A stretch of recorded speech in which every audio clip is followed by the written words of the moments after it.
this has been one of the most toughest years of our generation, at least for myself and Bongz, being, the first generation of democracy in South Africa. And I mean, not necessarily have experienced the impact of a pandemic such as this. So we thought we could do a video really reflecting on the year that 2020 has been, acknowledging that it's been filled with challenges, with grief, with a lot of anomalies that we're not used to. And in a sense, it has challenged us to think about a new world, in a sense, particularly for the Christians.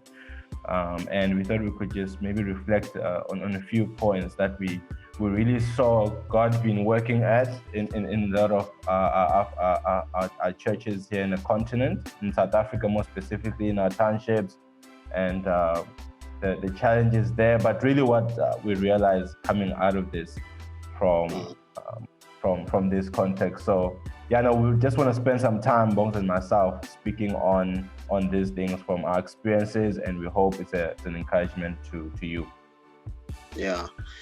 Floyd. I think for me, one of the areas that was huge, and I saw how the pandemic, affected it, is the area of church. I think how we think about church, how we view church, has really been affected by the pandemic. Obviously there's a lockdown. All of a sudden, church is happening online.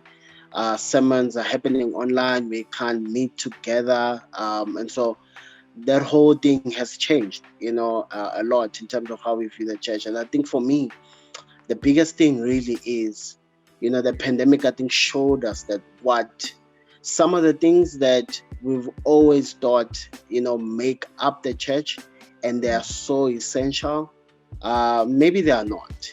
Maybe they are not in our understanding of what the church is. And I think we saw a lot of institutionalizing of church. And what we mean by that is, I think somehow church has been reduced to be an institution.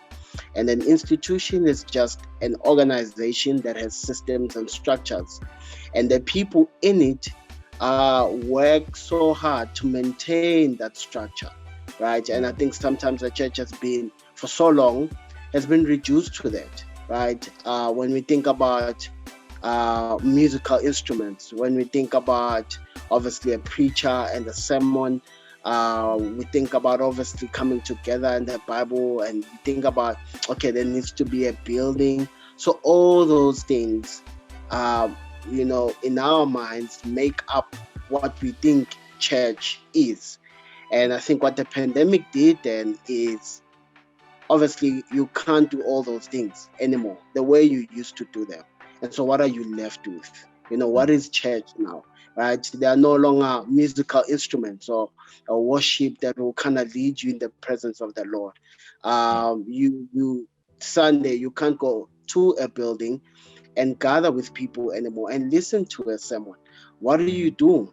And I think when that happened, you saw with some believers that you see the connection between their spirituality and the institution, right? Because the institution has in a way stopped.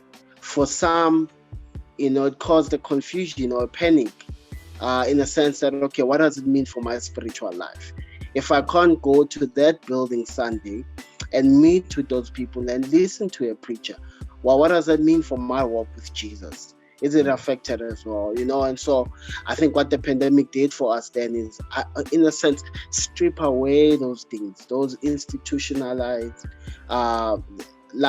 things, and say, well, we'll send you back to the book of Acts, where we see church specifically was just the spiritual life of the people, right? The genuineness of the fellowship that they had and the relationships that they had, that they did not need a building in a sense. They did not need an institution, but it's people that came together, led by the Spirit, empowered by the Spirit to go and engage the mission of God.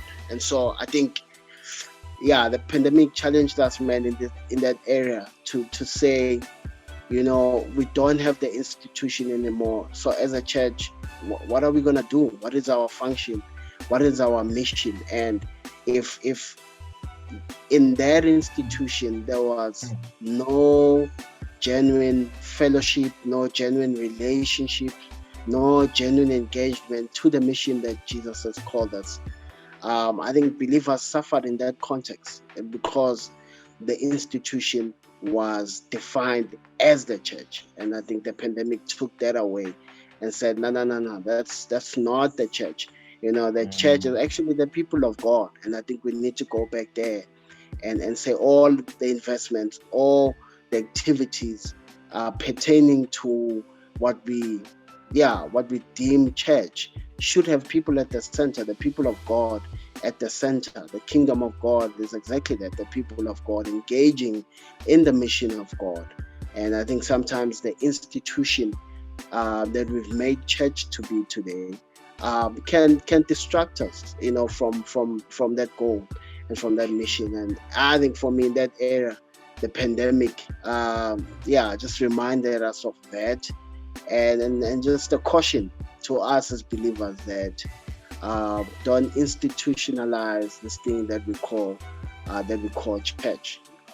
Yeah.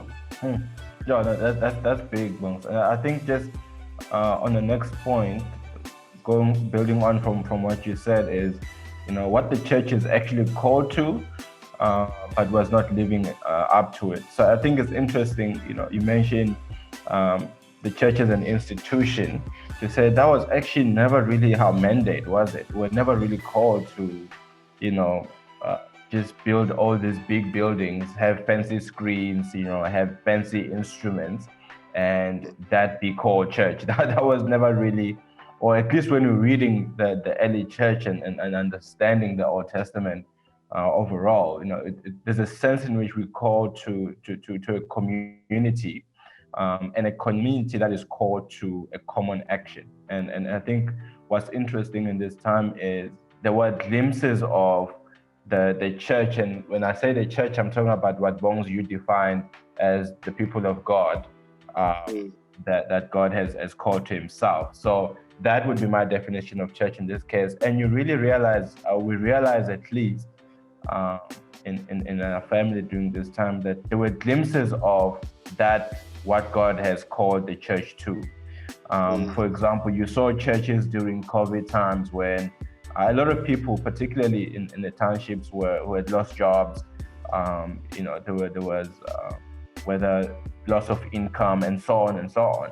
And you saw the church become, this refuge for the vulnerables. They provided food parcels that came in through different collaborations with different churches or different NGOs. We saw, community shelters being built for the homeless. We saw psychology centers being put in place for those who were struggling mentally. They provided some sense of security for one of the biggest issues we have, which is gender-based violence in our country.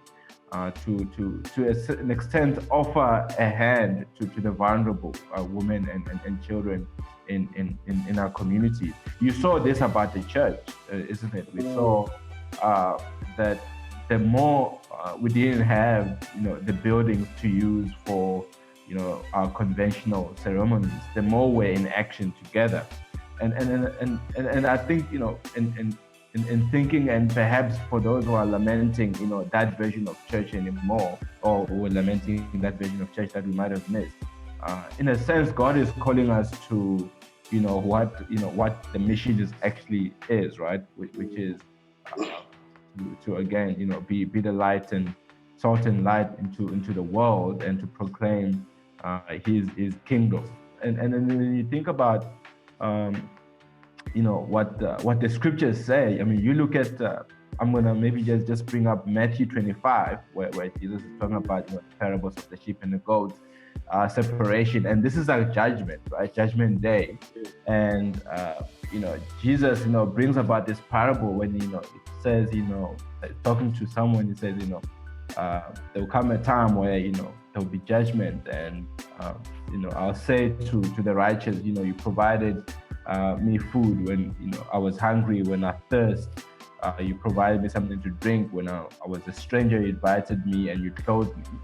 And I'm reading the second part of it, and then they ask, "But when did we do this to you?" And then Jesus responds like, "When you did this to the least of these, you were doing it for me." And in a sense, that's it's a call to action, isn't it? It's a call to say, this is what you actually called to do. You called to go into the world and to the vulnerables, give a hope, right? To give protection, give security. To the sick, provide healing, provide resources to ensure that they're taken care of. And I'm reflecting on those things, saying, we saw these elements of the church being played out. And I think it's perhaps, as much as this was a tough year, God was still, pointing out some things to say, perhaps this should be where we should be going to post-COVID. We shouldn't be going back to the ways, but we should be embracing that X2. We should be embracing that Matthew 25. We shouldn't be embracing your Micah. You're doing justice, seeking justice for the oppressed and the marginalized, and making sure there's peace in the land. Perhaps that's what we should be doing more.